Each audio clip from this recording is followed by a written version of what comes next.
Sip, sip. Oke, Assalamualaikum warahmatullahi wabarakatuh. Tuh. Oke, ini kita lagi apa bang? Podcast ya? Podcast perdana, channel baru. Yes, podcast perdana. Oke, kita langsung kenalan dulu lah bang. Dari Bang Fadil, silahkan. Oke, boleh. Perkenalkan nama saya Fadil Ramdansyah dari Bandung, lulusan dari SMPN Negeri 34 Bandung. Wah, sekarang Silakan Bang di, Bah di Jordan. mana bang? Sekarang aneh di Mahat Al-Azhar di Mesir. Nih, Alhamdulillah. Masya Allah, Masya Allah. Ayo Oke, antum, mungkin, perkenalkan antum. oke, siap-siap.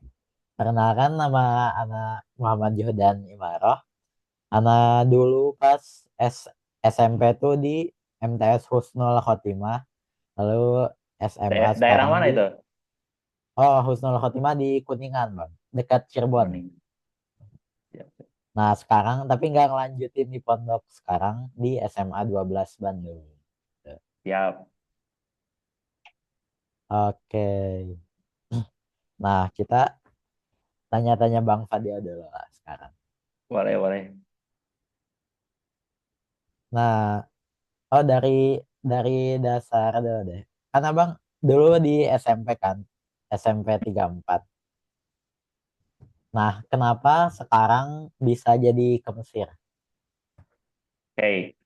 Dari dulu emang sebenarnya ingin mondok dari setelah SD ke SMP tuh, dari SMP tuh ingin mondok tapi emang belum diizinkan oleh ibu karena alasannya anak pertama terus ingin dekat, jadi dimasukkanlah ke sekolah tuh ke SMP negeri. Lalu kemudian kenapa sekarang bisa ke Mesir, karena memang sejak SMP pun memang menemukan jati diri tuh dan minat bakat tuh memang di ilmu agama gitu. Saya tuh emang sukanya di ilmu agama. Ketika pas setelah mau lulus SMP nih, nah, kepikiran lah untuk mondok ke Gontor gitu kan. Tapi ternyata pas saya cari-cari info lagi, ternyata ada loh kesempatan sekolah bahkan bagi lulusan negeri itu untuk ke Mesir. Jadi memang udah keinginan dari kecil untuk mempelajari ilmu agama gitu. Sehingga itulah yang menjadikan alasan saya kenapa mau ke Mesir gitu. Dan sekarang alhamdulillah bisa ke Mesir. Oke, alhamdulillah. Oh, jadi motivasi antum karena ingin mempelajari agama gitu. Iya betul, karena memang minatnya di situ gitu. Dan dari kecil tuh nggak kesampaian gitu buat Ya, belajar belum agama kesampaian. sangat Dari SD spesifik tuh gitu. ingin mondok, tapi belum boleh. Hmm, pas SMA dibolehin, sekalinya dibolehin langsung ke Mesir ya. Ya, sekali jadi Wah, boleh langsung ke luar negeri. betul, betul. Oke, pertanyaan selanjutnya di Bang. Oh ya buat teman-teman yang belum tahu Bang Fadil ini di punya banyak koneksi nih. Terus di Instagram juga followersnya lumayan lah, jauh jauh sama anak, sangat tinggi banget. Nah, Dasar.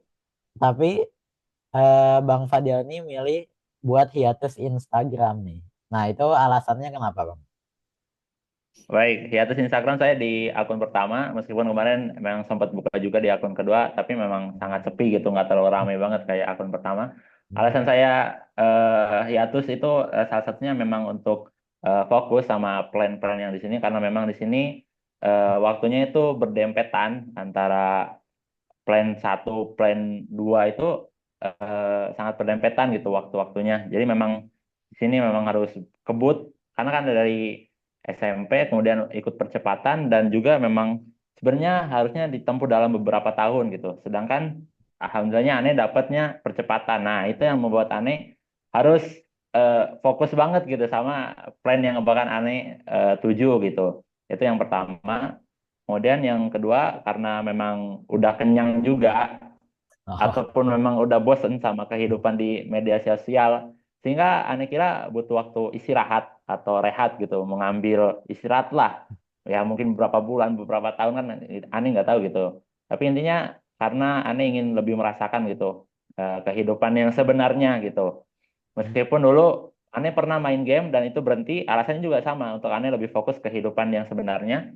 Kemudian yang sekarang juga alasan yang ini juga memang sangat mirip kenapa aneh hiatus untuk lebih merasakan kehidupan yang asli karena memang aneh kadang tersibukkan dengan kehidupan di media sosial, misalkan bikin konten, misalkan berdiskusi dan lain sebagainya. Meskipun itu memang sama manusia juga kan, tapi Iya. itu gimana ya? Membuat yang jauh itu dekat, sedangkan yang dekat tuh menjadi jauh gitu. Nah, salah Oh, satunya itu. Jadi ada dua itu. kayak ada dua ya. Iya. Tapi kalau Ana sempat mikir ke sini, tapi coba antum validasi atau klarifikasi yang bahasanya. Gimana tuh? Antum berhenti itu apakah karena Instagram itu ada mudorotnya atau karena banyak buruknya gitu dibandingkan baiknya atau enggak? Sebenarnya kembali kepada penggunaan masing-masing media sosial itu. Media Eh, sosial tuh kalau kita makainya untuk yang benar ya pasti bagus. Dan yang juga memang makainya untuk berbagi konten, menyuarakan nilai-nilai yang baik, mengajak yang baik kepada orang-orang gitu kan. Itu bagus. Tapi sisi lainnya memang sangat banyak juga. Salah satunya kita jadi FOMO.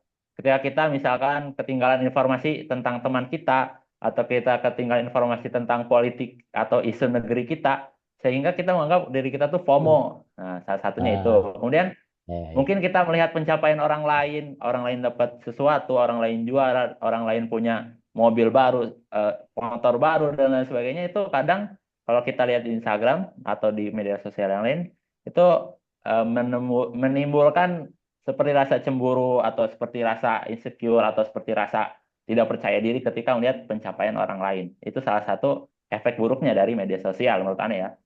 hmm. Oh, tapi kalau dari antum pribadi nih, jadi bukan karena ini efeknya bagi diri antum saja ya, bukan karena Ya, kebanyakan mudorot dibandingkan manfaatnya gitu, bukan ya. ya kembali kepada masing-masing sih pengguna masing-masing. Oh, tapi kalau alasan antum itu tadi utamanya karena dua hal tadi ya. Ya, fokus dan juga butuh istirahat. Fokus dan butuh istirahat. Ya, Oke, terakhir nih. eh kenapa kenapa kita bisa kenal atau atau motivasi antum itu nanya-nanya ke anak yang awal itu kenapa? ya sebenarnya saya tertarik juga dengan pribadi antum karena memang sangat Eh, jarang saya temui. Mungkin kayak saya bisa bertanya-tanya sekarang juga. Kita eh, ketemu tuh karena memang seleksi alam gitu, mempertemukan kita gitu kan. Jadi ya. memang mungkin saya juga kan belum terlalu kenal dengan antum gitu kan. Mungkin Hmm, yang beberapa saya ingin tanyakan gitu. Antum kan latar belakang di pondok gitu. Kenapa antum nih ya. memilih untuk melanjutkan ke umum? Motivasi apa gitu? Oke. Motivasi apa yang membuat anak melanjutkan ke umum? Oke. Eh sebenarnya karena ini kebebasan. Kalau yang salah satu intinya ya kenapa anak lebih memilih di negeri daripada di pondok itu karena kebebasan ruang dan waktu kalau anak sebutnya. Ya, Nah, pertama, kalau ruang atau tempat lah. Nah, itu kalau kita di pondok terbatas mobilitas tuh hanya di pondok saja gitu, di situ-situ aja. Mau keluar pondok betul. juga itu pasti ada batasan, cuma sebulan sekali mungkin atau mentok-mentok 2 pekan sekali. Nah, itu baru bisa Izin ke keluar apotek. gitu. Heeh. Nah, tapi kalau di luar kan we can go anywhere. Betul, Jadi betul. kita bisa pergi ke mana aja dan kapanpun juga kita bisa. Nah, yang kedua kebebasan waktu nih nyambung ke waktu juga. Kalau di pondok kita Hmm, tuh jadwal udah benar-benar diatur. Jadi kalau misalkan dari pagi harus udah bangun sebelum subuh, udah bangun subuh kita nanti ada alamat surat dulu lanjut tilawah. Habis ya, itu pasti sarapan ke sekolah sampai jam berapa pulang sekolah. Biasanya ada acara kadang malamnya muhadharah gitu atau kayak pidato bahasa Inggris bahasa Arab. Habis itu malamnya tidur. Nah, habis itu keren juga bangun sih. dan Seru juga berulang seperti sebenarnya. itu. Untuk Gitu. aneh yang ingin pondok dari kecil, seru juga kehidupan di pondok. Ah, iya. Tapi Lalu karena pertanyaan selanjutnya, ketika antum hmm, memutuskan untuk ambil umum, apa minat atau bakat yang muncul nih antum akan fokus menjadi ahli gitu ke depannya? Kira-kira apa itu? Oh, ada sebenarnya kalau sekarang pikiran anak rada berubah sih. Ya, tapi kalau atau dari dulu-dulu ya. Kalau dulu tuh anak sempat kepikiran pengen jadi ahli banget di fisika. Masya Nah, Allah. kalau awalnya anak tuh sangat hobi dan jago matematika. Itu Hmm. awal-awal banget tuh dari SD lah, SD SMP. Nah, terus pas SMP pas mulai mengenal fisika, nah anak lumayan suka tuh fisika. Akhirnya anak lumayan mendalami, nyampe beli buku ini nih, Apa tuh? buku KSN Fisika, ngebahas Masya Allah. soal-soal Olimpiade Fisika. Itu Nah, tingkat apa Olimpiadanya? Nasional? tingkat, oh itu buat persiapan OSN. Jadi OSN. yang bertahap tuh dari tingkat kota nanti ke provinsi baru nasional. Iya, ya. Nah, dan itu masih jadi apa? Kayak tujuan anak, keinginan anak nyampe kelas 10. Nah, di kelas 10 bener anak ikut OSN-nya. Tapi Juara. di kota udah gugur gitu. Insya Allah. Masih nanti ada kesempatan lagi. Ya. Insya Nah, Allah. cuma di kelas 11 ini anak udah nggak ngambil lagi tuh fisika. Sekarang apa? Kalau sekarang apa ya? Nah, kalau sekarang fokus anak udah beda nih.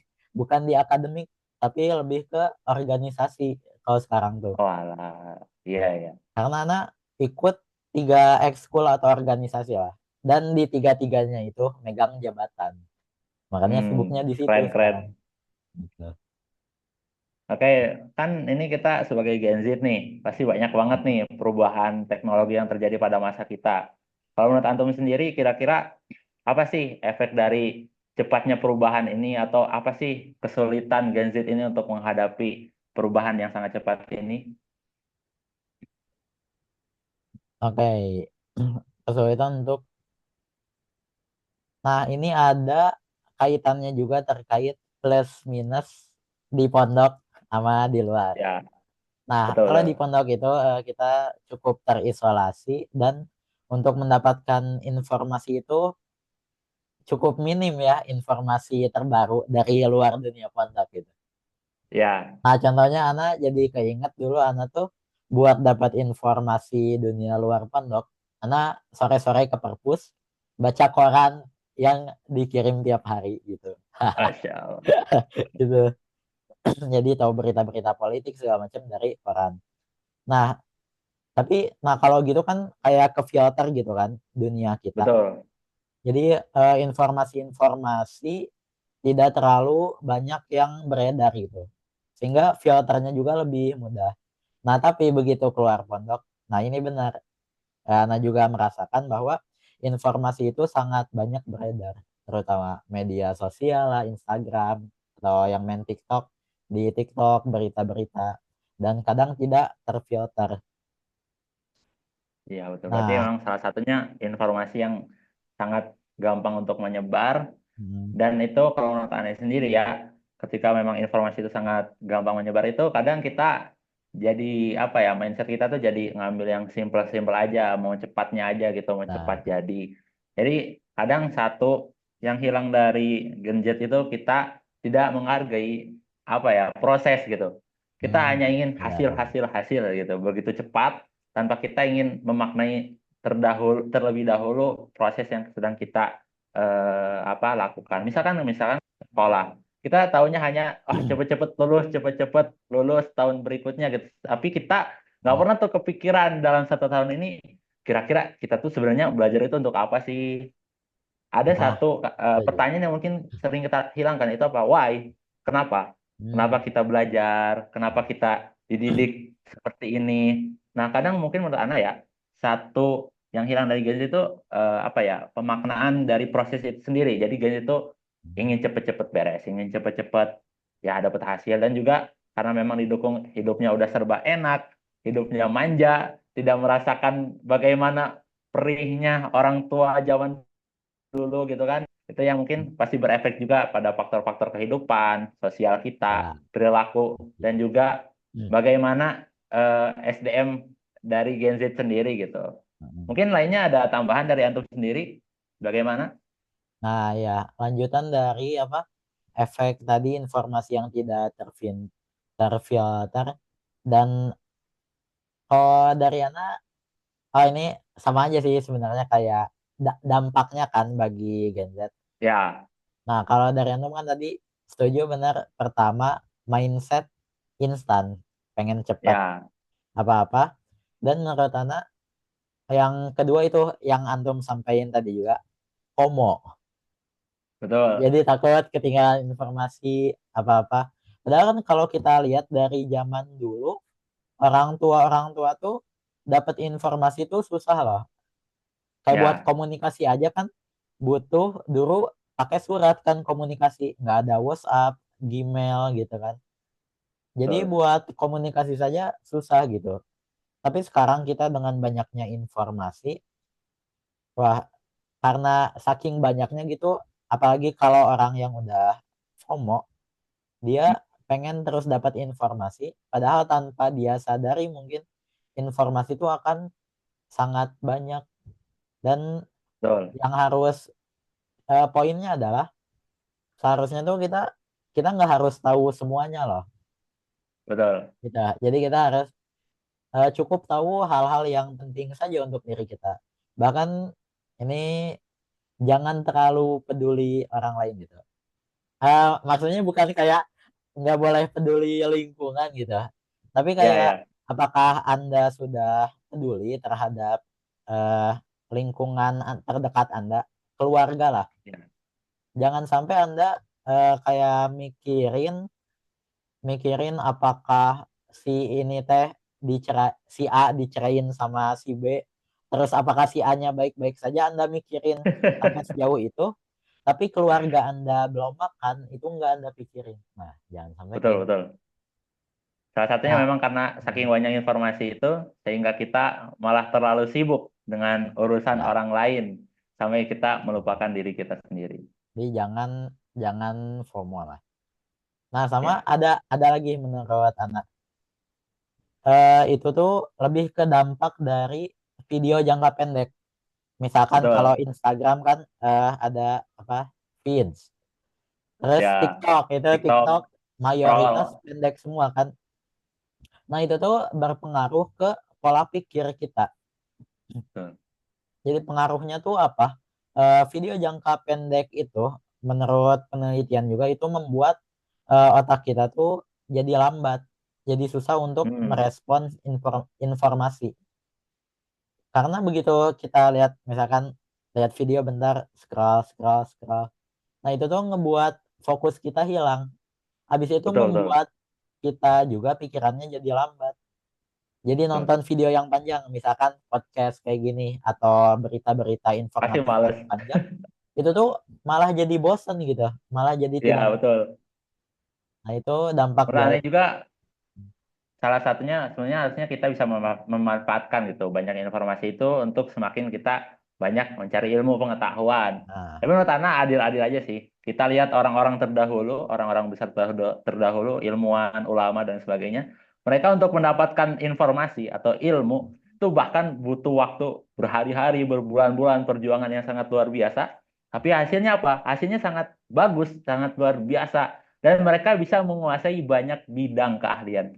Sedangkan berbeda dengan kita, ilmu sudah tersebar di mana-mana, guru udah sangat banyak, tapi nah, mentok-mentok ya mungkin kita cuma ahli di satu saja gitu. Tidak bisa seperti sebesar mereka. Menurut Ana itu seperti itu. Terus mungkin Ana ingin mempertanyakan pada Antum, ya, perkiraan kan kita bonus demografi Indonesia kan pemuda di 2045. ya, Apakah 2045 itu Indonesia emas atau Indonesia cemas? Menurut Antum sendiri bagaimana? 2045. Kalau melihat dari sekarang, kayaknya Indonesia cemas sih. Kenapa tuh? Coba boleh dijelaskan? Kenapa Indonesia cemas? Karena pertama tuh bukan pertama sih, utamanya intinya itu karena dari para pemudanya. Kan kenapa Hmm, 2045 itu ada yang menggaung-gaungkan Indonesia emas? Itu kan karena tadi bonus demografi. Bonus demografi itu seperti apa? Itu tuh adalah eh, bonus. Maksudnya tuh jadi jumlah pemuda itu paling banyak dibandingkan generasi yang di bawahnya atau di atasnya.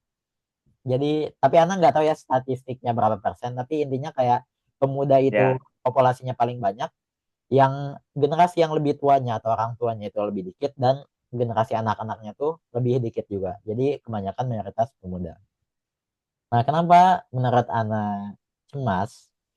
Karena eh, dari pemuda-pemuda zaman sekarang tuh terlalu malas untuk berpikir. ya Karena betul. inginnya, nah karena dampak yang tadi tuh, yang ingin punya mindset, ingin cepat sukses, mindset yang Ya, apa-apa tuh pengen cepat. Nah, dan kenapa cemas? Karena mindset itu tuh eh, ngen- merupakan eh mindset itu tuh kena ke banyak pemuda gitu. Jadi dari sekian ya, banyak pemuda, mayoritasnya itu pengennya tuh cepat instan daripada orang-orang yang pengen berpikir dan pengen berusaha gitu. Kalau dari Ana, betul. kalau menurut Andung gimana? Kalau menurut aneh kita antara harus pesimis dan optimis itu harus diimbangi. Kita harus optimis melihat bangsa kita memang banyak kesempatan. Kita juga satu sisi harus pesimis. Pesimis karena apa? Kita nggak melihat juga realitanya bagaimana gitu. Tapi di antara dua ujung itu kita harus menemukan jalan tengah yaitu realistis gitu. Kita realistis bangsa kita bisa emas dan kita juga realistis bangsa kita bakal jatuh jatuh kepada kecemasan di masa depan. Jadi menurut Ana kita harus menyiapkan berbagai variabel antara kita akan emas atau akan kita cemas. Kita harus pikirkan dua-duanya secara matang. Kita harus berusaha wujudkan yang emas itu dan yang cemas ini kita harus hindari. Tapi memang kelihatan dari sekarang ini memang masih kebanyakan cemasnya gitu daripada Ya, emasnya. Belum terlalu kelihatan. Tapi menurut aneh intinya kalau kita mau berubah satu bangsa memang harus dari pribadi masing-masing, dari kepala masing-masing setelah itu nanti naik ke tingkat keluarga, kemudian tingkat RT, RW, masyarakat. Dan juga nanti pemimpin yang akan kita hasilkan adalah masyarakat kita sendiri. Jadi kita jangan cepat-cepat, aduh, nih pemimpin ngapain nggak benar, pemimpin nggak benar. Justru pemimpin juga adalah bagian dari kita. Mereka juga adalah kita gitu. Nah, jadi kita jangan gampang menyalahkan yang lain. Intinya kita harus introspeksi dan juga mulai untuk menyebarkan budaya-budaya kebaikan, berpikir dan lain sebagainya, diskusi dan lain sebagainya, dialektika dan sebagainya. Kita harus budayakan kepada anak muda yang lainnya. Mungkin itu dari aneh. oh ya, anak baru kepikiran juga habis Ando ngomong. Kenapa cemasnya? Ada dua faktor lagi. Kenapa tuh? Pertama, jangan yang langsung ke yang ekstrim. Eh, Soalnya yang pertama tuh itu berkaitan sama yang kedua tuh berkaitan sama pertama. Yang pertama tuh karena sistem pendidikannya di Betul. Indonesia. Nah, tadi kan kita udah bahas juga di belakang gitu, bahwa sistem pendidikannya itu malah lebih ke doktrin gitu kan, doktrin terhadap suatu hal gitu. Jadi siswa siswi itu Ya, ya. bukan benar-benar diajarkan untuk berpikir kritis atau diajarkan untuk gimana caranya kita berkembang, tapi pendidikan kita tuh malah lebih ke doktrin terhadap sesuatu. Penggiringan Contohnya yang tadi, argumen. yang sejarah tuh. Ya, Nah, betul. kenapa sejarah tuh anak ngalamin dari SD nyampe SMA tuh itu aja. Nah, Ya, kalau yang pendapat anak pribadi, jadi sejarah tuh intinya yang kita pelajari di sekolah itu adalah doktrin nasionalisme. Jadi sejarahnya itu yang dibahas eh, gimana cara leluhur kita memperjuangkan kemerdekaan Indonesia harga betul. mati, gimana eh, perjuangan para leluhur melawan penjajah, imperialisme, melawan Belanda, Jepang dan lain-lain. Dan itu diulang-ulang terus. Nah, dan ada juga, nah terus Ana tadi kasih tahu juga kan, justru Ana lebih tertarik ke sejarah-sejarah yang tentang pemikiran. Misalkan sejarah Betul. dunia gitu. Habis itu tentang para filsuf misalkan. Dari ini bukan di abad setelah Masehi, bahkan ratusan atau ribuan tahun sebelum Masehi kan. Dari zaman Yunani Betul, kuno, betul. Aristoteles, Plato dan lain-lain. Ana tertarik padahal. Cuma nggak pernah dibahas di sekolah. Kayak mungkin satu sisi memang pendidikan kita ingin menumbuhkan rasa cinta tanah air. Hmm, Tapi ya menurut aneh nggak cukup doang tentang kita tahu proses kemerdekaan tuh nggak cukup. Justru kita harus betul. menemukan jati diri bangsa kita. Dan kita juga harus Iya. tahu pemikiran apa yang memang diwariskan oleh leluhur kita. Dan kita juga harus tahu bahwa negara kita tuh, negeri kita tuh sangat besar gitu. Nah itu salah satu yang memang mungkin belum banyak orang tahu. Kemudian juga tentang berpikir gitu. Yang aneh lihat eh, peradaban-peradaban dulu tuh maju salah satunya karena mereka menguasai filsafat, mereka menguasai tentang ilmu-ilmu pemikiran, itulah yang membuat mereka bisa maju di peradaban dan mengalahkan peradaban yang lainnya. Menurut aneh itu. Nah, kita lanjut ke satu lagi faktor yang paling vital, yaitu pemerintah. Nah, sistem pendidikan aja nih. Aduh, gimana Sistem tuh? pendidikan tuh baru contohnya gitu. Jadi dampak dari pemerintahan. Ya, Yang bikin sistem pendidikan tuh pemerintahnya kan. Nah, dan betul. banyak aspek lain juga. Nah, kita kan sekarang bisa lihat bahwa di pemerintah tuh banyak korupsi. Banyak oknum-oknum, katanya sih oknum ya, polisi, TNI, Ya, yang melakukan pembunuhan, penganiayaan terhadap masyarakat. Nah, habis itu terbaru juga ada petinggi UIN, kalau nggak salah. Ya, UIN benar. Itu mencetak uang, nyampe ratusan triliun uang palsu gitu. Kenapa nggak ketahuan? aduh. Nah, jadi dari Aduh. pemerintahnya. Dia kan kayak kalau menurut Anda, apa yang diharapkan masyarakat, seperti apa yang diharapkan dari suatu pemerintahan yang bobrok gitu. Jadi Betul, nggak betul. bisa gitu.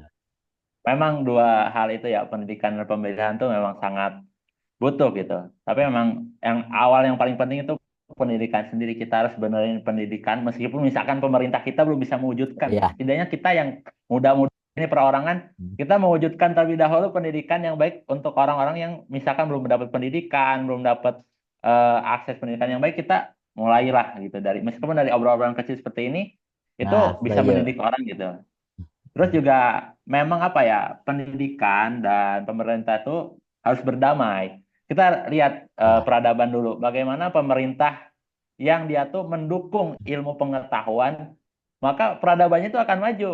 Pemerintah yang dia tuh mendukung, mensupport para ulama, para pemikir, para cendekiawan tuh diberi apa ya, bahkan diberi uang yang sangat besar, gajinya itu sangat besar gitu, sangat dimuliakan gitu, sangat Nah, dihargai karena iya. tugas mulia mereka mendidik generasi. Kalau sudah terpenuhi nih para pendidiknya, insya Allah mereka akan mendidik para generasi itu akan menjadi lebih baik. Tinggal generasi kita mau berubah atau tidak gitu.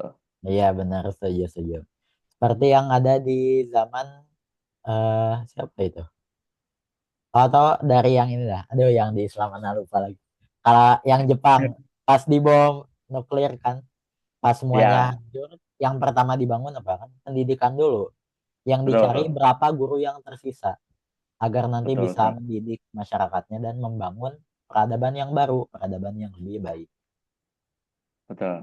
Jadi memang inti Hmm. apa ya? Inti dari kalau kita ingin mencapai suatu revolusi itu Iya. intinya memang Benar. dari pemikiran, dari pendidikan, dan Hmm. juga apa ya, dari membaca. Bahkan yang pertama kali atau yang paling utama diperintahkan oleh Tuhan sendiri, Tuhan kita semua adalah apa? Membaca. Membaca. Ikra. Tuhan kita sendiri yang memilih, yang menyuruh kita untuk membaca. Berpikir itu Tuhan. Tuhan yang mengetahui bagaimana keadaan kita. Tuhan menyuruh kita untuk membaca. Itu salah satu, aduh, filosofi yang sangat tinggi Benar. tentang pendidikan tuh, bahkan Tuhan yang menyuruhnya. Iya. Ikra bismi rabbikal ladzi khalaqa. Allah, Wahyu Allah. pertama. Wahyu pertama baca. Hmm. Benar. Nah, oh ya, dan tadi kan walaupun Ana tadi menyampaikan pendapat Ana yang agak pesimis ya terhadap Indonesia Ya, 2045, yaitu cemas. Tapi apakah tidak ada harapan? Tidak, ada harapan. Tapi walaupun misalkan tadi tadi Ana berpikirnya bahwa Ana berpikir pesimis Indonesia 2045 itu cemas, tapi ada potensi, masih ada harapan di mana? Dari pendidikan tadi. Contohnya betul. apa? dari misal Malaka Project. Nah, itu bagus Keren kan. keren. Kita ingin membawa ideanya, idealismenya Tan Malaka yang bagus, Betul yang dari yang paling dasar yaitu membasmi logika mistika kan. betul Berpikir bahwa santet segala macam itu nyata, padahal aslinya hanya membohongi masyarakat saja. betul betul. Ada potensi jadi. Atau Mungkin dari sudah sampai saat ini aja. hmm, ya mungkin sudah ya karena kita menggunakan Zoom gratis ya. Belum punya uang ya buat beli itu. Aduh, Sangat hemat. iya, aduh. Maksimal cuma 40 menit. Kalau lebih nggak bisa. Ya, Kayak Bang Fadil mungkin ada pesan terakhir mungkin yang bisa Bang Fadil sampaikan untuk para pemuda Indonesia nih. untuk Apa? para pemuda, jangan lupakan moral dari agama kita, nilai-nilai kebaikan dari agama kita, kemudian juga dari budaya-budaya yang memang leluhur kita jaga, tapi yang baik-baik maksudnya. Kita harus tetap menjaga, kita harus tetap menyeimbangkan perubahan yang sangat cepat ini, karena apa-apa yang cepat berubah tuh sangat gampang atau sangat apa ya, sangat rapuh gitu. Sehingga kita memang ketika kita menghadapi segala yang cepat ini, jangan sampai dasarnya tuh lemah gitu. Jadi tetap ingat dengan ajaran agama, berpegang teguh kepada kesopanan, tata krama dan lain sebagainya, dan juga memanfaatkan peluang kita di masa depan, juga tetap istiqomah, tetap semangat gitu untuk belajar, mencari jawaban tentang apa tujuan hidup, jati diri dan lain sebagainya. Intinya itu. Oke, bagus, bagus. Oke, mungkin kita akhiri saja ya di sini untuk podcast Siap, pertama kita. siap, Oke, siap. terima kasih buat teman-teman semuanya. Wassalamualaikum warahmatullahi wabarakatuh. Sampai jumpa. Waalaikumsalam warahmatullahi wabarakatuh. Dadah.